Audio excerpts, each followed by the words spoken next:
오늘 본문 말씀은 베드로전서 2장 11절에서 25절까지 말씀입니다.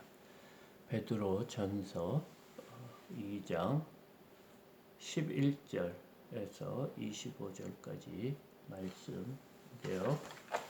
우리가 그 전에 이번 주 외워야 말씀 한번 공독하고 시작하겠습니다. 마태복음 28장 19절 20절입니다. 그러므로 너희는 가서 모든 민족을 제자로 삼아 아버지와 아들과 성령의 이름으로 세례를 베풀고 내가 너희에게 분부한 모든 것을 가르쳐 지키게 하라. 볼지어다 내가 세상 끝날까지 너희와 항상 함께 있으리라 하시니라. 아멘. 오늘 베드로전서 2장 11절 말씀입니다. 사랑하는 자들아 거루민과 나그네 같은 너희를 권하노니 영혼을 거슬려 싸우는 육체의 정욕을 제어하라. 지금 흩어져 있는 그 디아스포라, 그 이스라엘 민족 여러 나라에 흩어져 있는 흩어져 있는 이스라엘 민족 중에 하나님을 섬기는 그런 자들에게 사랑하는 자들아 이렇게 하면서 거류민과 나그네 같은 너희를 권하노니, 그러니까 너희의 삶이 이 땅의 삶이 마치 떠돌아 다니는 나그네와 같고 그곳에 잠시 머무는 거류민과 같은 너희들아, 그러면서 영혼을 거슬려 싸우는 육체의 정욕을 제어하라. 이 육체, 우리의 삶 속에 우리가 가지고 있는 이기적인 마음, 육신의 정욕, 이생의 자랑, 뭐 이런 거를 제어하면서 살아야 된다. 그러면서 12절 너희가 이방인 중에서 행실을 선하게 가져 너희를 악행한다고 비방하는 자들로 하여금 너희의 선한 일을 보고 오시는 날에 하나님께 영광을 돌리게 하려 합니다. 내가 지금 너희에게 편지한 이유는 뭐냐면 이 지금 핍박도 오고 또 이방인 가운데 믿지 않는 사람 나라에서 살고 있는데 그 이방인들이 너희들을 비방할 수가 있다. 너희가 악하다고 비방할 수 있지만 그들에게 뭘로 어떻게 삶을 살아야 되냐면 너희의 선한 일을 보여주며 살아야 된다. 그 이유는 마지막 때 예수님께서 올 때 우리에게 하나님께 영광을, 너희를 통해서 하나님께 영광을 돌리게 하려 합니다. 그래서 이 어려운 삶을 통해 더욱더 너희들의 선한 행실을 보여주며 살아야 된다. 그러니까 이 베드로전서는 바울의 서신하고 조금 틀린 게 뭐냐면 행위 믿음입니다. 그러니까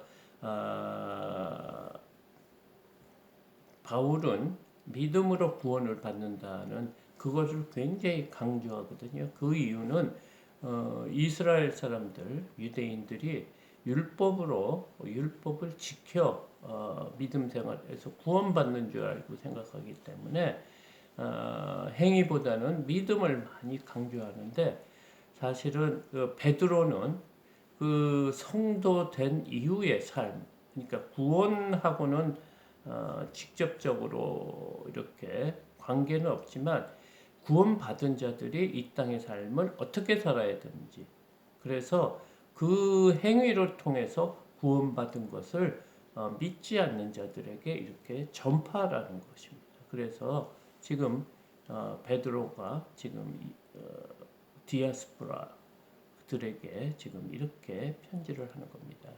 13절 인간의 모든 제도를 주를 위하여 순종하되 혹은 위에 있는 왕이나 혹은 악행하는 자를 징벌하고 선행한 자를 포상하기 위하여 보낸 총독에게 하라. 지금 13, 14절에는 지금 현재 세상의 법칙을 따르라.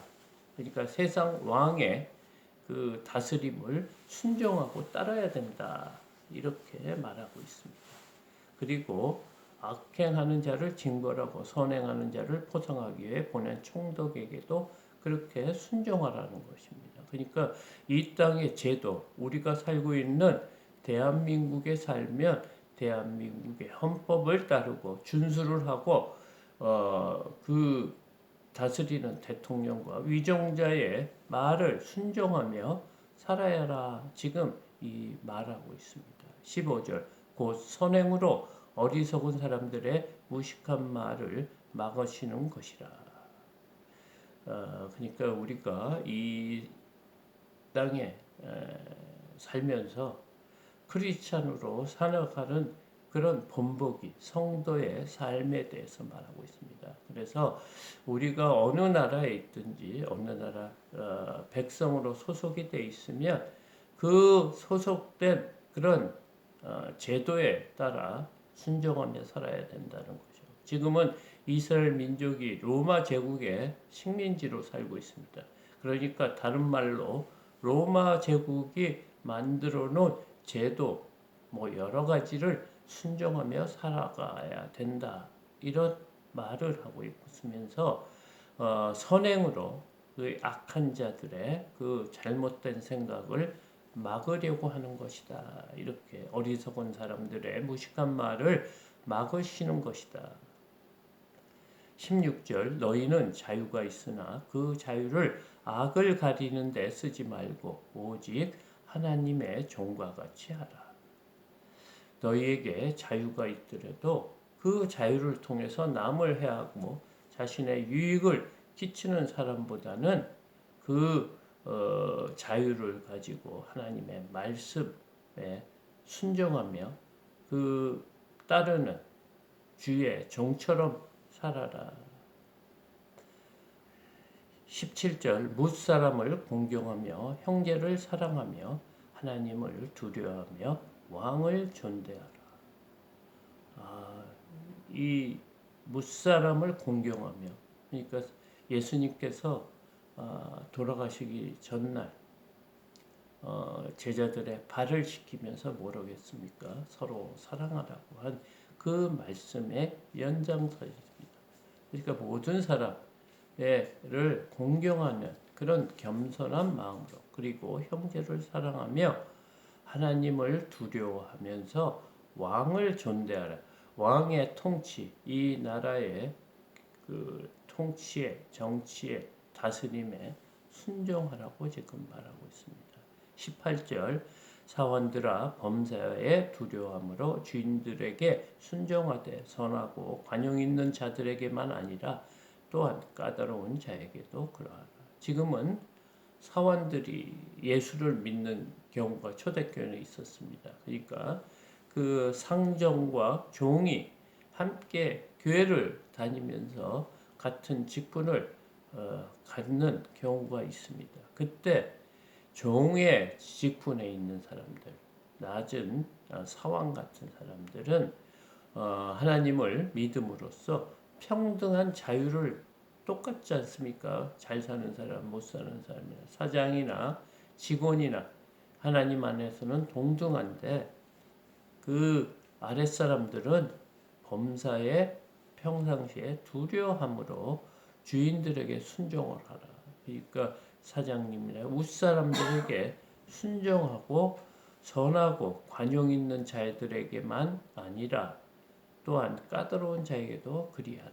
그러니까 상사나 그 사장이나 자기의 윗사람이 선하고 아주 마음이 넓은 사람, 이해심도 많은 사람에게만 그렇게 순종하지 말고 또한 까다로운 자에게도 그렇게 하라. 그러니까 그 상사가 까다롭든지 또 관용이 있든지 선하든지 그것에 국한되지 말고 너희는 그 주인을 두려워하는 마음으로 하나님의 종처럼 순종하며 이렇게 지내라. 19절 부당하게 고난을 받아도 하나님을 생각함으로 슬픔을 참으면 이는 아름다우나 죄가 있어 매를 맞고 참으면 무슨 칭찬이 있으리요.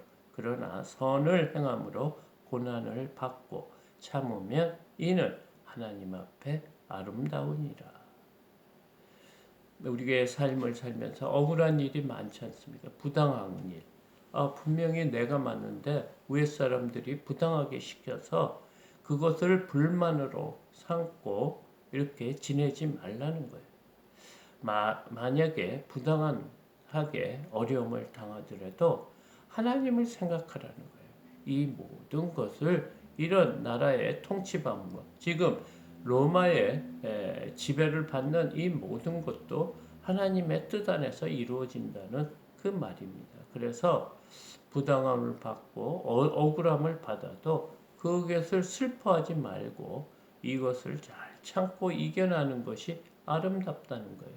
그러니까 죄를 짓지 않고 고난받는 것이 훨씬 아름답다. 이러면서 만약에 죄를 짓고 막고 참는다면 무슨 그 칭찬이 있겠느냐? 무엇이 너희들에게 고난이라고 생각할 수 있느냐? 하나님 입장에서, 성도들 입장에서 그렇다는 거예요. 그러나 선을 행함으로 고난을 받고 참으면 이는 하나님 앞에 아름다운 것이다. 하나님이 기뻐 받으시는 것이다.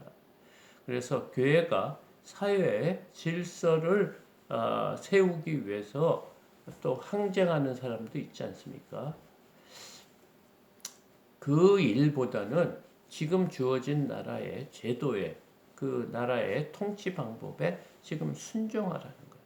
그것이 만약에 우리가 생각하고 부당한 것인 줄 알고 그것이 억울한 방법이라도 그것을 참고 이겨나가는 그런 삶을 산다 그러면 하나님께서 이 나라를 하나님의 지혜로 다스려 나간다는 겁니다. 우리의 그러니까 그 크리스찬이 해야 될 일은 하나님 앞에 기도하고 간구하는 것이지 그 정치 세력에 맞대어 싸우는 것이 아니다. 지금 이 말을 하고 있습니다. 지금 우리 대한민국의 많은 크리스찬들, 특히 목사님들, 또 신부들이 나라를 위한다고 하면서 여러 가지 선동하는 일이 많은데 그러지 말라는 거예요. 크리스찬들은 더 깨어 기도하고 악한 법이라도 순종하라고 지금 이렇게 말하고 있습니다. 이 말을 들으면 참 어려운 말씀입니다. 오늘 무사람을 공경하고 형제를 사랑하며 하나님을 두려워하며 왕을 존대하라. 이 말씀에 순종하기란 참 어렵죠. 우리의 생각과 다르면 불평과 불만을 하며 그 세력과 대항하려고 하는 그런 마음이 모든 사람에 있는데 지금 바울은 베드로는 지금 그러지 말라는 거예요.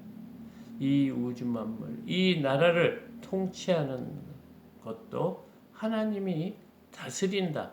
이런 모든 환경과 여건을 준 것은 하나님이 허락해서 이루어진 것이다. 왕을 뽑은 것도 임금을 뽑은 것, 또 대통령을 뽑은 것도 하나님이 뽑으셨다는 그런 세우셨다는 그런 말씀입니다. 21절 이를 위하여 너희가 부르심을 받았으니 그리스도도 너희를 위하여 고난을 받으사 너희에게 본을 끼쳐 그 자취를 따라오게 하려 하셨느니라. 예수 그리스도께서도 너무너무 억울한 일, 죄를 짓지 않았지만 죄인으로 십자가에 달린 그것을 보고 그것이 본이 돼서 그 자취를 따라 예수님의 그 자취를 따라 이 땅의 삶을 살라는 거예요. 그래서 예수님께서는 고난을 너희를 위해서 받은 것이다. 22절 그는 죄를 범하지 아니하시고 그 입에 거짓도 없으시며 욕을 당하시되 맞대어 욕하지 아니하시고 고난을 당하시되 위협하지 아니하시고 오직 공의로 심판하는 하시는 이에게 부탁하시며.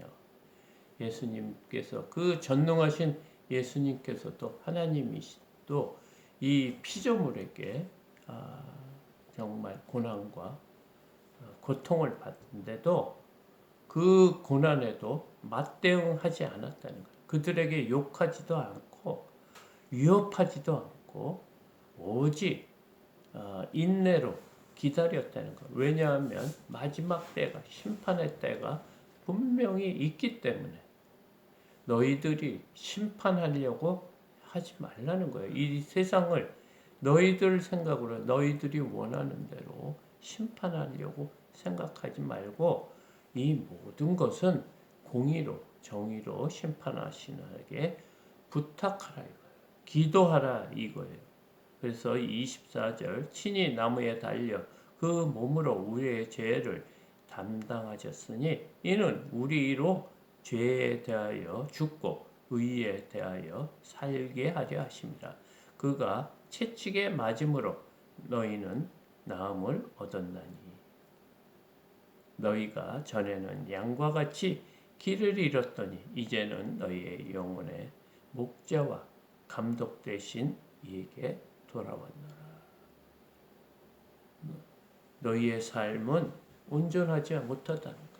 너희들 길 잃은 양과 같이 이 땅의 삶을 방황하며 살았는데 하나님께서 너희를 택하셔서 구원의 길로 인도하셨는데 그 구원이 어디서 오는 거냐?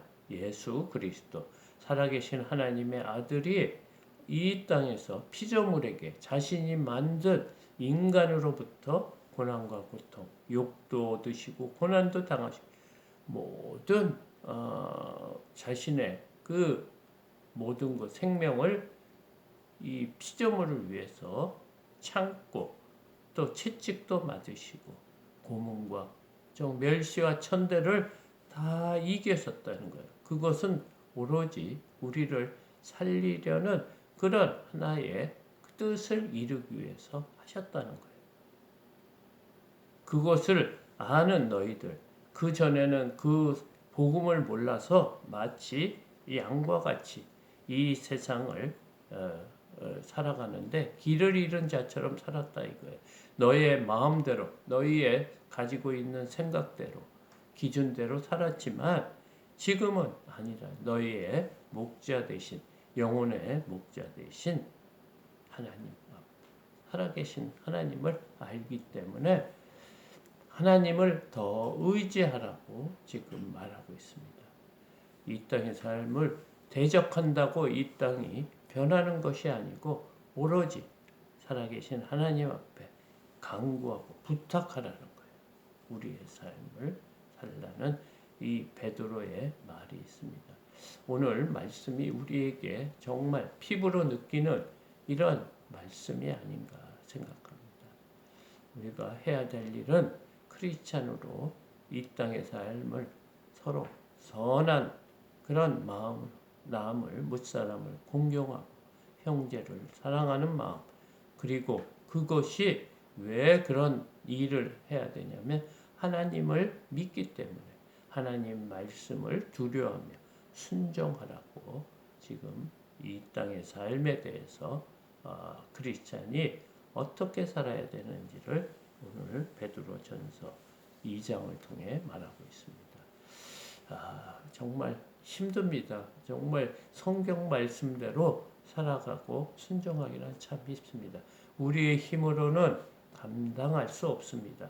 그러나 이 힘없는 저희들에게 이런 말씀을 한다는 것은 그냥 알고 지나라는 말이 아니고 분명히 예수님께서 하나님께서 힘을 주셔서 이 일을 분명히 감당해 낼 수 있기 때문에 성경은 말하고 있습니다. 그 일을 위해서 이 땅의 삶을 크리스찬으로 살면서 많은 사람들에게 빛처럼 소금처럼 살라고 오늘 베드로는 저희들에게 말하고 있습니다. 또 한 주간 또 베드로 전서를 통해서 우리의 그 내면에 악한 것이 있는 것을 깨닫고 회개하는 귀한 한 주가 되기를 소망합니다.